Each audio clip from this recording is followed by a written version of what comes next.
Hi guys, आपने पिछले episode में देखा ही होगा कि कृषि अपनी माँ के चक्कर में वह छत से नीचे कूद जाती है, जिसकी वजह से वह बेहोश हो जाती है और उसे बहुत अपनी माँ की ज़रूरत होती है। वह माँ के बिना खाना भी नहीं खा रही है। तो आज हम इस वीडियो के अंदर जानेंगे कि कृषि की माँ बनेगी देविका या नहीं, और डॉक्टर ने क्या कहा कृषि को, और देविका ने क्या किया गुस्से में शान के साथ, वह सब देखेंगे इस पार्ट में। तो आप इस वीडियो के अंत तक बने रहिए। अगर आपने हमारे चैनल को सब्सक्राइब और वीडियो को लाइक नहीं किया तो कर ले, ताकि हर आने वाली वीडियो की नोटिफिकेशन आपको जल्दी ही मिल सके।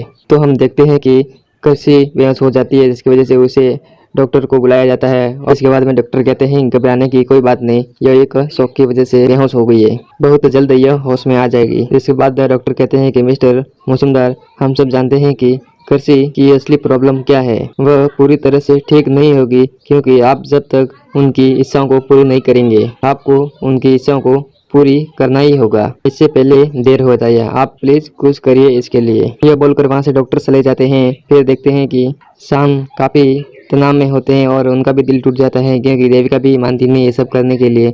इसके बाद में चांद कहते हैं कुछ भी करके मैं देविका को यहाँ पर लाऊंगा, मैं अपनी बेटी के लिए कुछ भी कर सकता हूँ। जिसके बाद में हम देखते हैं कि कृषि को होश आ जाता है, वो मम्मा करके आवाज़ लगाती है। इसके बाद में चांद कहते हैं कि कृषि। इसके बाद में निवेदिता उसे पानी पिलाती है।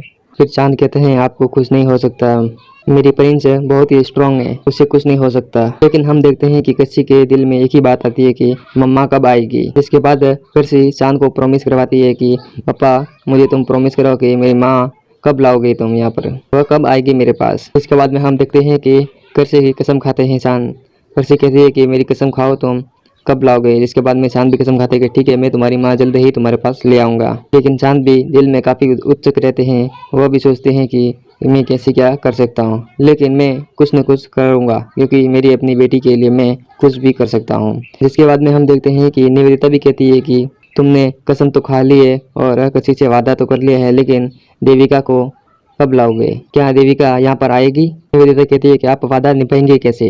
शान अपनी मम्मी से कहते हैं कि मुझे जो भी करना पड़े वो मैं करूँगा, अपनी बेटी को दिया हुआ वादा मैं जरूर पूरा करूँगा और पूरा करके ही रहूँगा। अस्मिता की आखिरी इच्छा को मैं पूरी करके ही रहूँगा। चांद कहते हैं कोई ना कोई ऐसी वजह मैं जरूर ढूंढ के निकालूंगा जो कि देविका मेरे लिए मजबूर हो जाए, जिससे वह मदद करने के लिए तैयार हो जाए। जिसके बाद में बताया जाता है कि देविका को पुलिस ने छोड़ देती है। जिसके बाद में वह घर पर आ जाती है, लेकिन उसके घर पर उसके अंकल और उसकी मम्मी रहती है, जो कि उसे समझाते हैं कि बेटा तू जेल में क्यों गई थी और तुझे लॉकअप में क्यों बंद कर दिया गया था।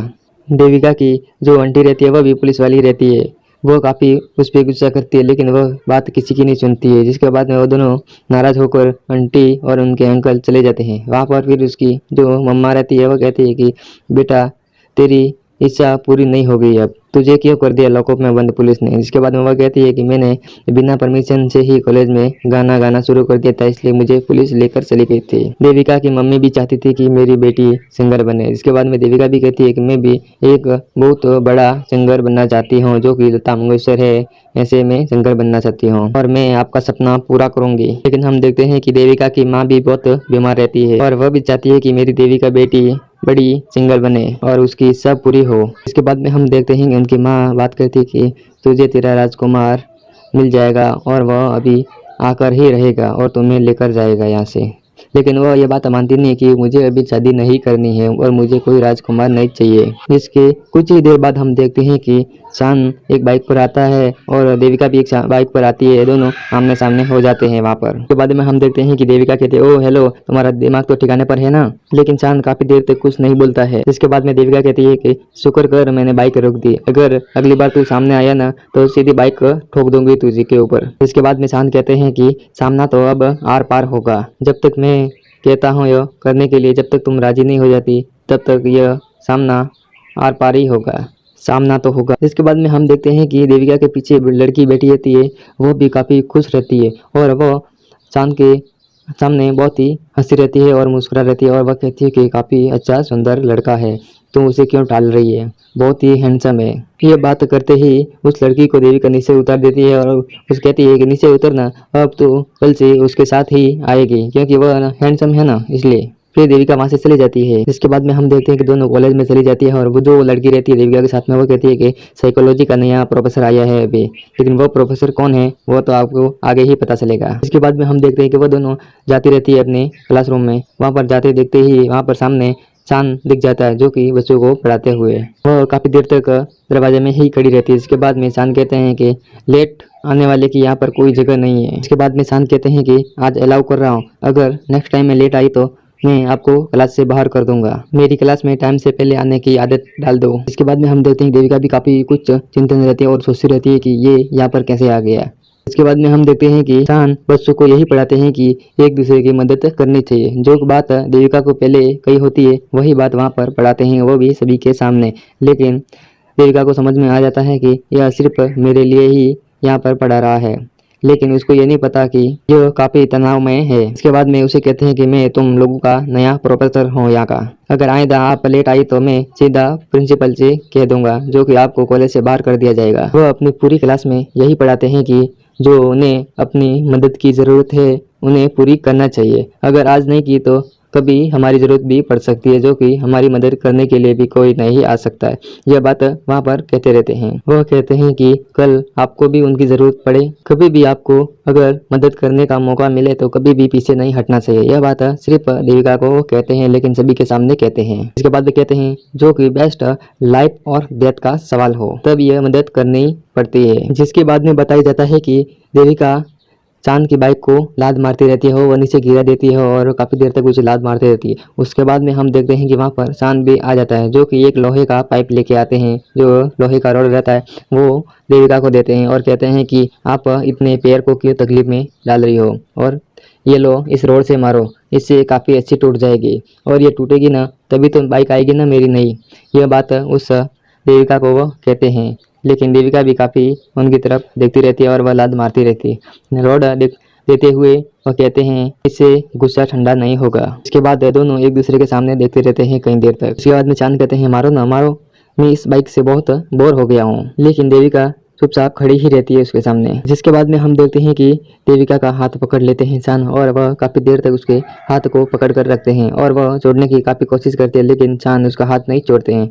लेकिन उसके बाद में हम देखते हैं कि देविका की माँ वह भी एक मंदिर में कहती है कि मेरी देविका को एक अच्छा खासा पति मिले और उसे अपना राजकुमार बनाकर यहाँ से लेके जाए और वह बहुत ही जल्द बनाए। वह कहती है कि मेरे मरने से पहले मेरी बेटी की शादी करवा दो और अच्छा खासा कोई राजकुमार ढूंढ लो और उसके पास भेज दो ताकि मेरी बेटी की खुशी से शादी हो जाए। मैं कितने दिन जीऊंगी ये मुझे नहीं पता। वो काफी देर तक वहाँ मंदिर में प्रार्थना करती रहती है और कहती है कि तूने उस कुंडली में लिखा है उस राजकुमार को जल्दी यहाँ से यहाँ पर लिया, मैं अपनी बेटी की शादी करवा देती हूँ और वो ही अपना जीवन साथी बनेगा। ये बात कहकर वहाँ से उसकी मम्मी भी चली जाती है। जिसके बाद में हम देखते हैं कि चांद देविका का हाथ छोड़ते नहीं है काफी देर तक। इसके बाद में वह हाथ छोड़ते हैं तो देविका काफी गुस्से में होती है और कहती है कि बहुत हो गया तेरा नाटक, अब कान खोल कर सुन ले, तूने एक न गलत इंसान से पंगा लिया है, सीधी बात तेरे पेजे में घुसती नहीं क्या, मुझे तेरी मदद नहीं करनी है, बस बात खत्म, तो क्यों पीछे पड़ा है मेरे। उसके देखते हैं कि देविका कहती है कि मेरे पास मेरी लाइफ है, मेरे प्रॉब्लम है और तू चाहता है कि मेरा प्रॉब्लम सब छोड़ के मैं तेरे साथ आऊं। यह बात चांद को देविका कहती है। इसके बाद में हम देखते हैं कि देविका कहती है कि तू एक पागल हो गया है, लेकिन चांद भी काफी उसकी बात यह सुनता रहता है काफी देर तक। देविका कहती है कि तू तो सुधरने वाला है ही नहीं। अब देविका कहती है कि तुझे सिर्फ कैसे कॉलेज से बाहर निकालती है 2 दिन में, ये तू देखते जा, मेरे सामने आने के लायक भी नहीं बचेगा। इसके बाद में चांद कहते हैं कि भारी रकम तुम डायलॉग मारती हो, बहुत बड़ा डायलॉग मारती हो तुम, अच्छा डायलॉग है तुम्हारा। इसके बाद देविका थैंक यू बोलती है उसको। चांद कहते हैं इसका कोई फायदा नहीं है। चांद कहते हैं क्योंकि एक बाप करने की ठान लेता है तो वह करके ही रहता है। यह बात मेरी बेटी कृषि की है क्योंकि उसको संगे से बाहर निकालना है और उसके लिए मैं कुछ भी कर सकता हूँ। यह बात सुनकर देविका वहाँ पर खड़ी होती है और कहती है कि यह मैं सब कुछ भी करने वाली नहीं हूँ। इसके बाद में हम देखते हैं कि वहाँ पर एक स्टेज प्रोग्राम बना हुआ रहता है। वहाँ पर एक माइक स्पीकर पड़ा रहता है और वह माइक स्पीकर उठाकर चांद उसे पकड़ लेते हैं, फिर स्टेज पे चले जाते हैं। वहाँ पर कहते हैं सभी के सामने कि मिस देविका घोष, मैं शाम मौसमदान सबके सामने यह अनाउंस करता हूँ कि मैं अपनी बच्ची की माँ बनाकर ही रहूँगा। ये सबके सामने चांद कहते हैं, जो कि काफ़ी वहाँ पर भीड़ होती है कॉलेज के सामने।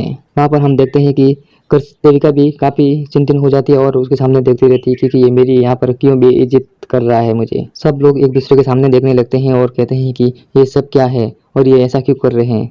और देविका तो काफी चिंतन में हो जाती है। फिर वह देखती रहती है कुछ देर तक वहाँ, जिसके बाद में हम देखते हैं कि देविका एक फुटबॉल खेलती रहती है। वहाँ पर चांद भी आ जाते हैं और चांद कहते हैं कि ऐसी जगह खेलो जहाँ एक दूसरे को टक्कर देने वाला हो। लेकिन देविका कहती है ऐसा कोई है ही नहीं जो कॉलेज में मुझसे टक्कर ले। फिर चांद कहते हैं इसे कॉन्फिडेंस कहते हैं। जिसके बाद में चांद कहते हैं आओ मेरे सामने। लेकिन चांद भी कुछ शर्तें रखते हैं जो कि देविका के सामने। इसके बाद देविका वहां से चली जाती है, लेकिन चांद कहते हैं कि डर गई क्या। इसके बाद देविका ठीक है हाँ बोल देती है। और इसके बाद में चांद कहते हैं कि अगर जीतेंगे तो इनाम क्या मिलेगा। इसके बाद में देविका कहती है तुम जो चाहो वो मिलेगा। इसके बाद में चांद कहते हैं सोच लो एक बार। और देविका कहती है ठीक है मैंने सोच लिया है। जिसके बाद में देविका कहती है लेट्स गो।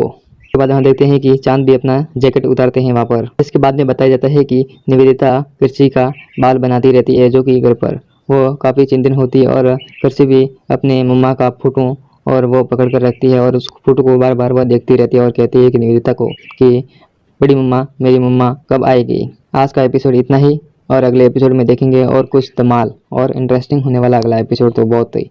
अगर आपको ये वीडियो पसंद आया है तो हमारे वीडियो को लाइक और चैनल को सब्सक्राइब जरूर करें। और अगर आपको कुछ पूछना है तो हमारे कमेंट बॉक्स में आप जरूर हमारी राय दें। आप आपकी राय दें और इस वीडियो का कौन सा पार्ट अच्छा लगा वो भी आप हमें शेयर कर सकते हैं।